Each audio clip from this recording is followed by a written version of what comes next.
This video is all about the high lift jack. We're going to show you basic operation and some hints and some tips. Subscribers, welcome back. First time viewers, hi, I'm Ronnie from fourwheelinginwesternaustralia.com, the four-wheel drive information website that pretty much has everything covered in regards to off-roading and camping. Let's get into the high lift. First up, I'll introduce you to the high lift jacks. We have high lift jack 42-inch one here, that's your regular size. And we have the other high lift jack, which is 56-inch, substantially bigger. Also known as a farm jack, so don't confuse a high lift to a farm jack. They're both pretty much the same. They were invented in America in 1905, so they've been around for ages. This is basically ancient technology, and it's obviously a bloody good invention because they're still kicking around and it's still the most useful thing to lift a really high vehicle up with. Now, it's not only a jack, it's a useful tool. You can winch with these, you can clamp, you can pull, you can push, you can pry open things. You can do all kinds of things with these if you get creative with it. That's what this piece here is for. It actually unbolts, it can go here, so you can see how you can clamp things and stuff like that. This is mainly just how to use it on your vehicle. Now, why would you need these? Well, here's two factory jacks. That one's from the Jeep, a screw jack, and a boulder jack from the Cruiser.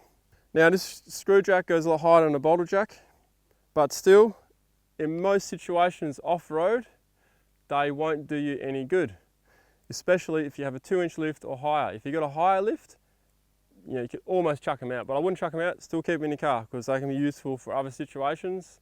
And sometimes when you have real uneven terrain, these can still come in handy in some situations where you can't get a high lift jack underneath. Now, these jacks you can get in underneath anywhere. A high lift jack, you can only work around the exterior of your car. With a high lift jack, you really want a bull bar, solid steel bull bar on the front, and you want a bar on the back or a tray like I have on the Cruiser. You can use side steps. If you have one of those new cars that have got rounded edges everywhere, you may be in a bit of strife. You can still use them, but you're going to be doing a bit of damage. But hey, if you're stuck in the middle of nowhere and you've got no other choice, you just want to get out. So what else can you use? Well, you could use an exhaust jack, which we'll cover in another video. That'll be a link to that later on. Or you can carry around a big mechanics jack, which I really doubt anyone really wants to do. So a high lift jack is the other alternative. Now to show you some additional things for the high lift jack. As you can see, the base is really small. So you can get a plastic base for it, makes it more stable. Or you can just use a board, which I use, a lot cheaper. And you can also get these hooks. These hooks are for your rims. If you have a vehicle that doesn't have bar work around it, you can lift your rims with these if your rims allow so. If the holes are too small in the rims, these hooks won't work. This is called a jack lift up, also known as a jackmate, depending on which company's made it. Then we have a drag chain, which can be used as an alternative if you don't have one of those. Or we got slings as well. So we'll get into all these things. So here we have the 42-inch high lift jack out of the Jeep. This one hasn't even been used yet. Doesn't mean the Jeep hasn't been bogged though. Right, so down here, this is where everything happens. So right now it's locked into jack up. So if you click it down, it moves freely. You lock it in. These two pins are the climbing pins. So you'll see here as I move,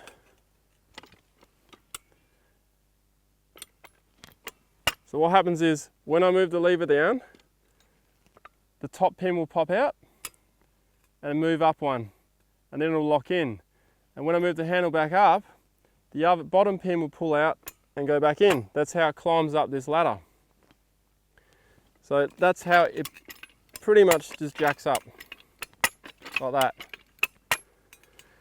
When you flick it down and there's no weight on it, it'll drop down. If there's about, I think it's 50 kilos, don't quote me on that, I think it's roughly about 50 kilos of weight on this thing, it shouldn't move. But just be aware, once you click it down and there's not a lot of weight on it, it's just going to drop on you. Alright, so I'll demonstrate on the Cruiser. I'll have an actual slot here on the bull bar that's for it. So first of all, we click down, that releases it, I'll lift it up.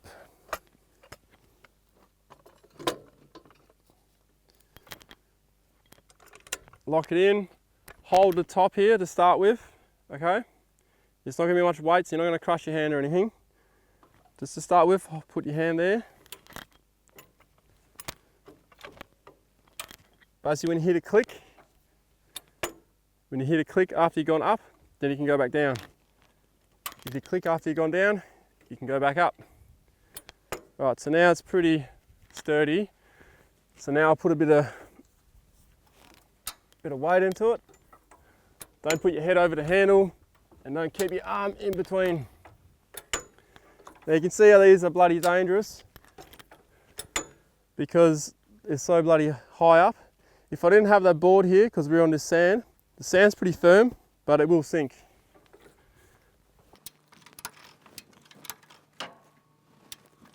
Righto, so we now got enough lift to get the tyre off the ground.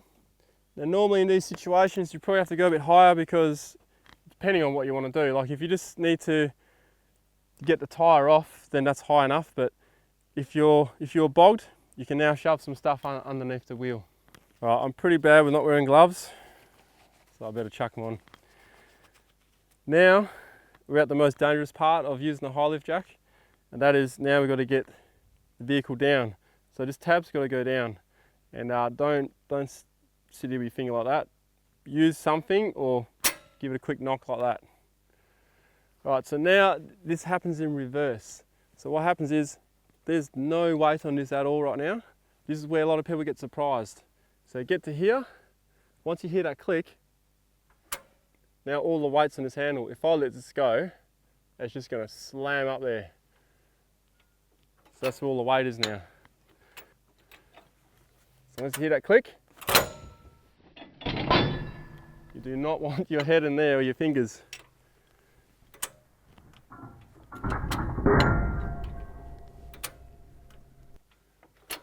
And as less pressure comes off it, less dangerous it is. And as you can see, now there's no weight on it, she just drops down. So you've got to be aware when you use these things. They're a dangerous tool. I'll now show you an example of where the big 56-inch jack is more beneficial than the 42. Now, obviously, if you have a regular vehicle, a wagon, a well body ute, not a tray back ute, this is fine, the 42. Of course, unless you have a 4-inch or 5-inch lift, then these aren't going to be too good. They're not going to reach, they're not going to lift it high enough. As you can see, I'm nearly at the top here before I'm even lifting. I've got maybe 5 pins to go. That's not enough for the travel that I have. So I'm not even going to bother trying. But this is where the high comes in. The high lift, big bastard.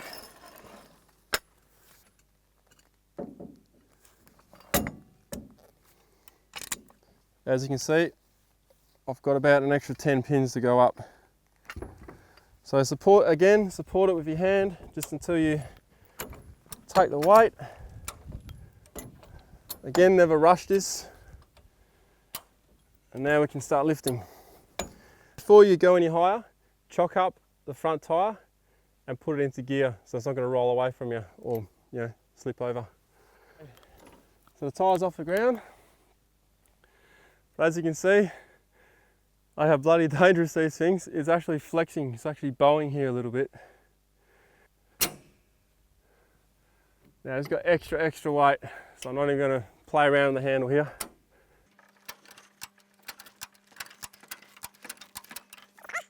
Okay, just about there, so grab a holder here. You don't want it hitting your car, but only when the weight is taken off. And you can feel it in here. Every time you go up, you know how much weight is left in it. This side step on this Jeep is actually pretty damn good. And because of the shape of the Jeep, the flares are right out here, not like most cars.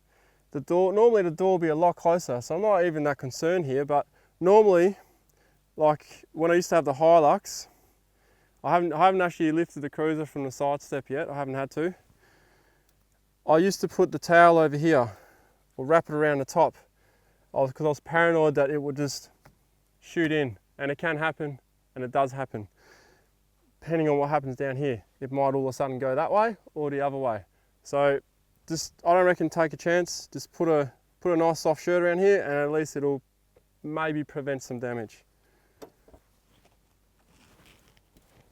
Whoop, there we go. So there's a prime example of how dangerous they are. So I wouldn't recommend lifting a short wheelbase from the side step because it's just sliding. So you can see what I mean by the shirt if it's really close to the car.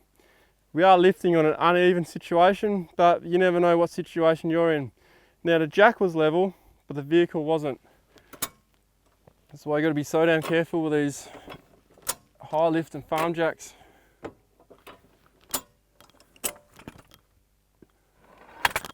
So these won't work on all vehicles, unfortunately. So if you do decide to invest in one, just check out the actual shop you buy it from that actually fits. If you end up buying it online, well, that's the risk you take, I guess.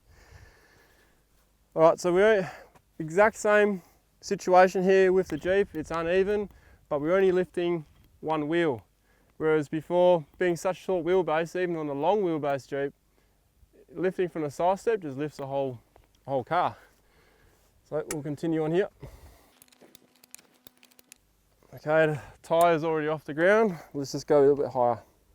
You can't change a tyre with this thing, obviously. So this is just for a recovery purpose. In the Cruiser's case, the rim on the back, first of all, those holes on the steel rim are too small for these hooks. I can't get them in anyway. The recess isn't too much of a problem, but that said, I can't use it anyway. What I've done here is I put a strap through there, as you can see, and then the strap comes up to the high lift here. Now what's going to happen is when I lift the high lift is going to want to go into the side here. So what I'm going to do is I'm going to put this here. Now you won't get away from this damage free, which is why I'm using it on the back of the tray here, and I'm only going to go as far as I want to go, because I don't want to put an unnecessary scratch on the ute. Now this is an extremely dangerous way of doing it. A lot of people say this is completely stupid, but if you're stuck in the middle of nowhere and you got to get out, this could be one of your ways out.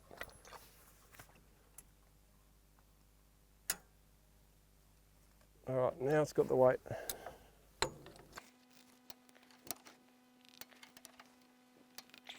The tyre is off the ground, but I'll go one more, but that's all I'm going to do. I don't want to push it. And the same thing when you're recovering. You don't want to push it, just go to what you need to. That's nearly touching the side. It's actually touching the side guard, so I didn't even protect it. Anyway, all right, let's go back down. So the tyre is off the ground. We can now get stuff underneath it, pack it up or whatever we need to do, put a wheel stand under it. And you can do that to the side of your car. You can do it anywhere. All right, so just to touch back on what I just did with the rim there, that was a single strap. It was a racer strap. Not used for its purpose, and those sharp corners on the rim won't be good for your strap. If you kept using this strap for that, it will definitely break on you. A chain, on the other hand, can take a lot more punishment, but will do a lot of more punishment to your vehicle as well. I'd like to recommend to all the people that have a high lift jack, if you've never used it, just take it out to your driveway on a flat surface, just jack the vehicle up, jack it down, just so you get used to the procedure of it. Because if you're using it a first time in a recovery situation and there's a bit of a rush, that's when stuff goes wrong. So try it out before you go out there. And just to touch back on the improvisation I showed you with the strap and the chains, be super careful. Just be super careful at any time. I personally know of a person, she was lowering, I believe she was lowering it. I wasn't there to see it. I've heard about it. She was lowering down a vehicle, I believe, because that's when the most dangerous part is. And she had her head over the handle and the handle slipped somehow and it knocked all her teeth out. So don't let that happen to you as well. Be very careful. There's plenty of clips on YouTube as well with a couple of blokes getting their faces nailed by these handles coming up, and you saw before that big twang that's what's going to happen. Don't be in between that. Thanks for watching. Don't forget to subscribe and take care out in the tracks and trails while you're recovering, especially these high lift jacks, farm jacks. And I might catch you out there. See ya.